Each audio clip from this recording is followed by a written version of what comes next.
ಹೇಳಿ ಅಣ್ಣ. ಅಮ್ಮನ ಆಚೆ ಹೋಗಿದ್ದಾರೆ. ಗೃಹಲಕ್ಷ್ಮಿದಾ? ಕೊಡಿ ಕೊಡಿ, ನಾನು ಕೊಡ್ತೀನಿ. 1 2 3 4 2,000 ರೂಪಾಯಿ. ಎಷ್ಟು ಒಳ್ಳೆ ಗೌರ್ಮೆಂಟ್ ಅಪ್ಪ, ಮನೆ ಹತ್ರನೇ ತಂದು ಕ್ಯಾಶ್ ಕೊಡ್ತಾರೆ. ಅಪ್ಪಿ ಕರೆಂಟ್ ಬಿಲ್ಲು? ನಾವು ಕರೆಂಟ್ ಬಿಲ್ ಫ್ರೀ ತಾನೆ? ಕರೆಂಟ್ ಬಿಲ್ ಫ್ರೀನೇ ಅಪ್ಪಿ. ಇಲ್ಲೋಡು ಫೈನು ಇವೆಲ್ಲ ಬಿದ್ದೈತೆ ನೋಡು, ಟ್ಯಾಕ್ಸು.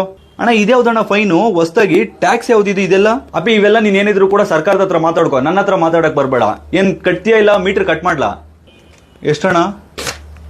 ತಗೊಳ್ಳಿ. ಕೊಡು ಸುಮ್ಮನೆ. 1,500 ರೂಪಾಯಿ ಉಳಿತು. ಅಪ್ಪಿ ವಾಟರ್ ಬಿಲ್ಲು? ನೀವು ನೀರೇ ಬಿಡಲ್ಲಣ್ಣ. ನೀರ್ ಬಿಟ್ಟಿಲ್ಲ ಅಂದ್ರೂ ಕೂಡ ಕಟ್ಬೇಕಪ್ಪ. ಯಾಕೆ ಮಳೆಗಾಲದಲ್ಲಿ ನೀರ್ ಬಿಡಲ್ವಾ?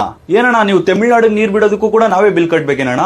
ಅದೆಲ್ಲ ನಂಗೆ ಗೊತ್ತಿಲ್ಲಪ್ಪ. ನೀನೇನಾದ್ರು ಇದ್ರೆ ಸರ್ಕಾರದ ಹತ್ರ ಮಾತಾಡ್ಕೋ. ಇವಾಗ ಏನ್ ನೀರ್ ಬಿಲ್ ಕಟ್ತೀಯಾ? ಕನೆಕ್ಷನ್ ಕಟ್ ಮಾಡ್ಲಾ? ಎಷ್ಟಣ್ಣ? ಹೋಗ್ಲಿ, ಇನ್ನೂ 1,000 ರೂಪಾಯಿ ಉಳಿತು. ಸರ್ ನೀವ್ಯಾರು? ರೋಡ್ ಟ್ಯಾಕ್ಸ್ ಅವರು.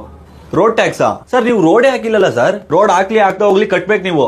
ಸರ್ ರೋಡ್ ಟ್ಯಾಕ್ಸ್ ಇಲ್ಲಿ ಯಾವಾಗ ಕಟ್ಟೋದು? ಗಾಡಿ ತಗೊಂಡೋಗ ಇಲ್ಲ ಕಾರ್ ತಗೊಂಡೋಗ್ತಾನೆ ಕಟ್ಟೋದು. ಇವಾಗೆಲ್ಲ ರೂಲ್ಸ್ ಚೇಂಜ್ ಮಾಡವ್ರೆ. ಯಾಕೆ ನಿನ್ ಮನೆಯಿಂದ ಆಚೆ ಬಂದ್ರೆ ರೋಡ್ ಇಲ್ಲೇನೋ? ಮನೆ ಹತ್ರನೇ ಬಂದು ಕಲೆಕ್ಟ್ ಮಾಡೋದು ರೋಡ್ ಟ್ಯಾಕ್ಸು. ಸರ್ಕಾರ ರೂಲ್ಸ್ ಚೇಂಜ್ ಮಾಡೋದು ನಾವೇನ್ ಮಾಡೋಣ ಸರ್? ತಗೋ, ಇವಾಗ ಏನ್ ಕಟ್ತೀಯಾ ಇಲ್ಲ? ಎಷ್ಟು ಸರ್? 1,000 ರೂಪಾಯಾ? ಕೊಡು ಸುಮ್ಮನೆ. 2,000 ರೂಪಾಯಿ ಹಿಂಗ್ ಬಂತು, ಹಿಂಗೋಯ್ತು. ಸರ್ ನೀವ್ಯಾರು? ನಾವು ಅಬಕಾರಿ ಇಲಾಖೆಯವರಪ್ಪ. ಅಬಕಾರಿ ಇಲಾಖೆನಾ? ಸರ್ ನಾನು ಕುಡಿಯೋದು ಬಿಟ್ಟು 6 ತಿಂಗಳಾಯ್ತು ಸರ್. ನನ್ಗೆ ಇದೆಲ್ಲ ಬೇಡ. ನೀನ್ 6 ತಿಂಗಳ ಹಿಂದೆ ಕುಡ್ದಿದ್ದೆ ನೋಡು, ಅದ್ರದ್ದೆಲ್ಲ ರೇಟ್ ಜಾಸ್ತಿ ಆಗೈತೆ.